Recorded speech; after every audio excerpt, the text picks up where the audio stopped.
Hey everyone, I'm Sakar, and today we're going over everything that is subclass related. So whether you are a new player, returning player, or you just want to see how the system works in general, we're going to show you everything that you need to know about subclassing in today's video. So basically it works like this. You level any character up to level 50, and if you get those skill lines up to level 50 as well, then you can unlock those for other characters as well. So right now I'm on my Nightblade, it's level 50, it's Siphoning, Shadow, and Assassination are all level 50. So from there, I go on to any other character, and it is unlocked for that other character. Same thing goes with Dragon Knight, for Sorcerer, Templar, every other one in the game. You have to have a max level character of that specific character to unlock those skill lines for other characters to use. Now that I have my Nightblade skills on 50, if I wanted to hop on my Templar, I can use any of these skill lines within reason. I'll get to later about what reason I'm talking about on that character, since these are 50 as well. So how do you unlock subclassing? This is the first and easiest thing to know.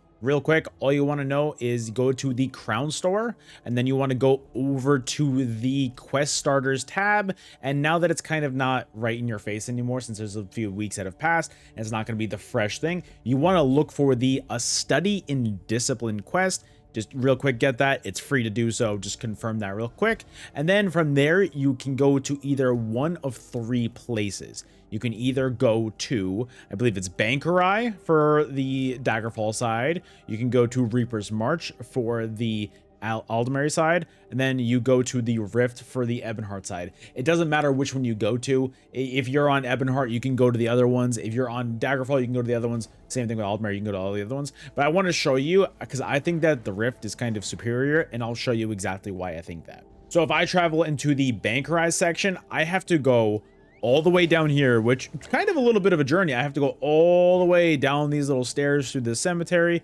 and then I talk to her right there.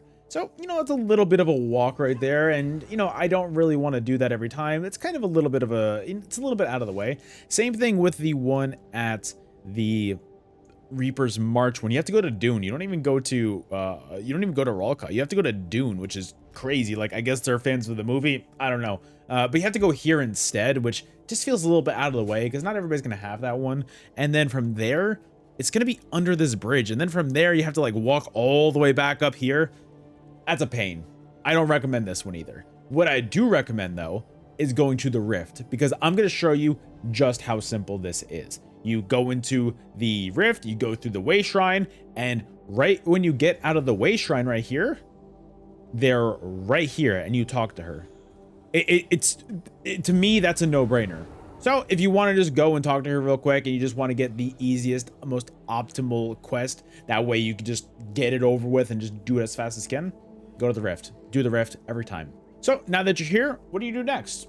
You just talk to her. It's that simple. You just gotta talk to her. You go through a few lines of dialogue, but I've already gone through those in this video, leading up to it. And then you just pick whatever you want. So you could see that for Dragon Knight, I've already leveled up a few. My Ardent Flame is already at 50. This is 7. This is 50.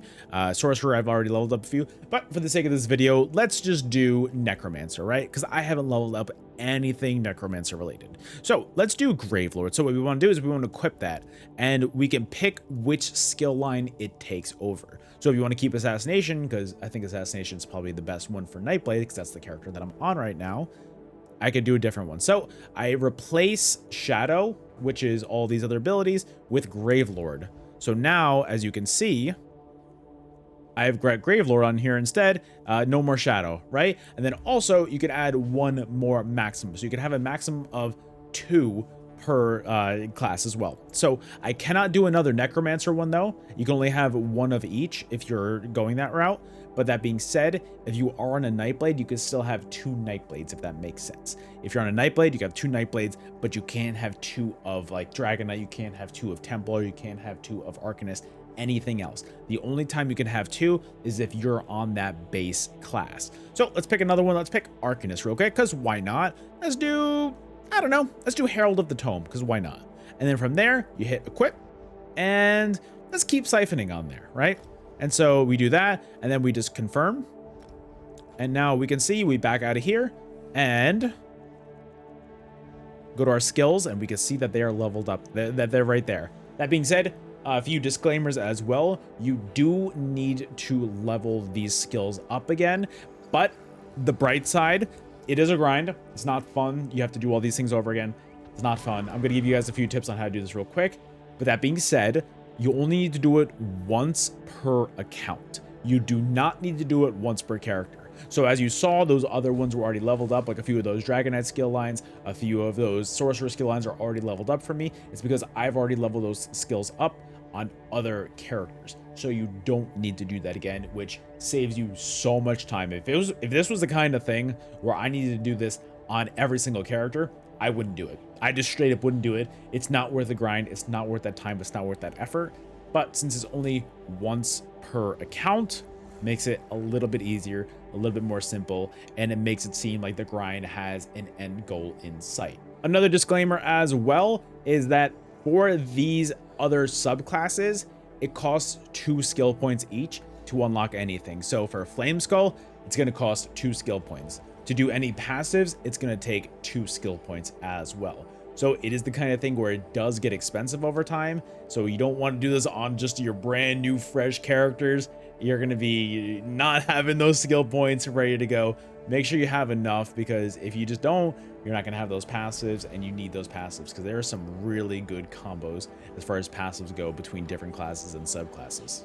So now that you have these unlocked, what is the best route in order to grind these up as fast as you can? Well, there's a few different ways you can do it. You can do the really fast route, as far as you get a friend or do it by yourself and you go to Murkmire and you do normal Black Rose Prison the first 2 rounds.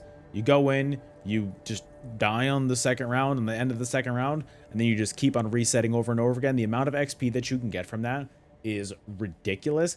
And if you have a 150 scroll going, and if you're with a partner and if you got 2 skill lines going, I'm sure you could level that skill line. I've done it. I've leveled up a skill line from 1 to 50 in like 25 minutes. It doesn't take too long. So as long as you just stay with your grind, if you have somebody to help you out, it's a very quick process. But if you don't have that and you want to kind of do it more over time, something that I've been doing lately is when I do my daily writs, I just make sure I have these things equipped. So I'll go unlock that, put it on there, go do my Herald of the Tome, unlock that, put that anywhere, who cares?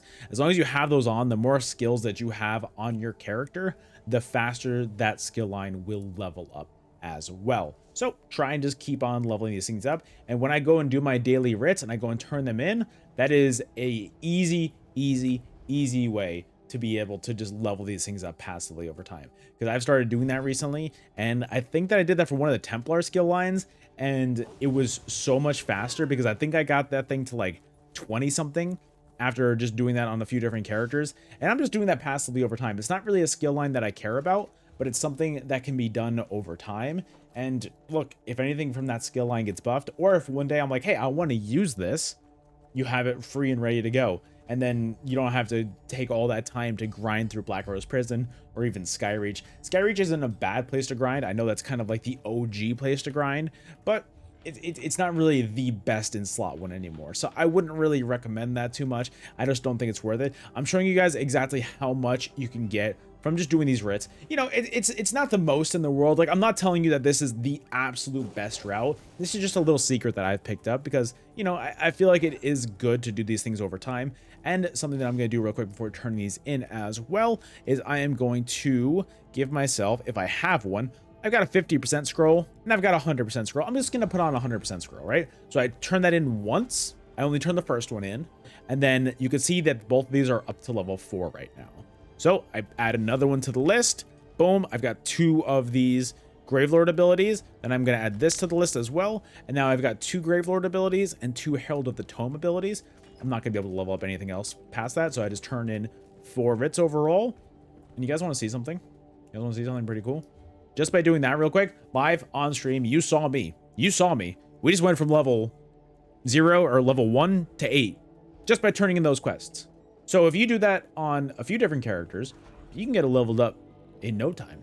It's pretty easy. It's pretty simple. So that's what I've been doing lately for that one. There are so many different combinations of ways that you can get subclassing going, and the combinations that you could use as far as skills go on certain characters is really fun. And I think that the endless possibilities, it's actually really cool. I'm going to be honest, it's really cool. I have a few concerns about it, but that'll be for another video in the future. We'll talk about that at another time. But today's video is all about you guys learning subclassing, and I'm pretty sure I've gotten everything so far. So let's recap real quick. You unlock it real quick by going into the crown store, going to the rift, and just unlocking it there. You can only have a maximum of, if you're on a base Nightblade, you can only have a maximum of one other subclass per other class. So if you're on Nightblade, you can only have you cannot have 2 Templars. You cannot have 2 Arcanists. You can only have 1 Templar and 1 Arcanist. That being said, you can do 2 Nightblade and 1 Templar, or 2 Nightblade and 1 Arcanist. That being said, I just want to clarify that and go over that, because I did put out a build video for a sorcerer build that I was using, where I had 2 Sorc skill lines on my base Sorc. It was on my base Sorc, not my Nightblade.